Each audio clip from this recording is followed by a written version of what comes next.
yan mga ka-idol ay nililitringan ko na yan. Lagyan ko muna ng shadow. Habang naglitring ako mga ka-idol ay shout out nga pala sa mga viewers ko, followers ko. Maraming salamat sa inyong suporta at sa inyong panonood.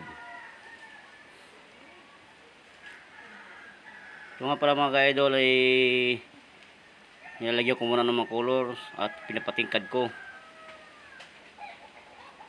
Yan ay may sadyang kulay na, nilagyan ko muna ng kulay orange at para tumingkad sa gitna ng loob ng kahon na yan.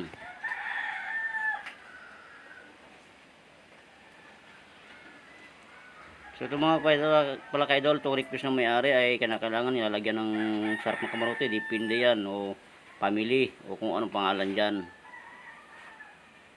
At sa huli nga pala ay pinalagyan din sa akin ng may-ari ng 2025, depende kung anong ipapadrawing ng may-ari dyan sa hulihan na yan.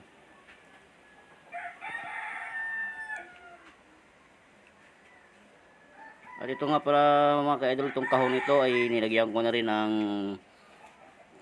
kulay. Ito na yung pinaka-original na ano niya, na design niya. Tawag nga pala dito ay tribal.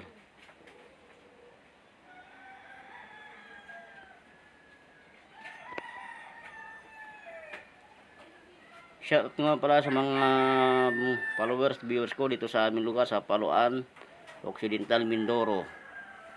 Maraming salamat sa inyong suporta at sa panonood. Na kailangan mga ka-idol sa pagpipinta natin ay maging maingat tayo para malinis ang trabaho. At marami tayong alam para sa ganoon ang customer natin ay hindi maiinip sa ating ginagawa. Pinadrawingan din pala ng may-ari sa unahan ito ng isda. Depende sa kung anong ipapadrawing ninyo dyan. Ipapadrawing nila yan. Gagawin natin kung anong request nila.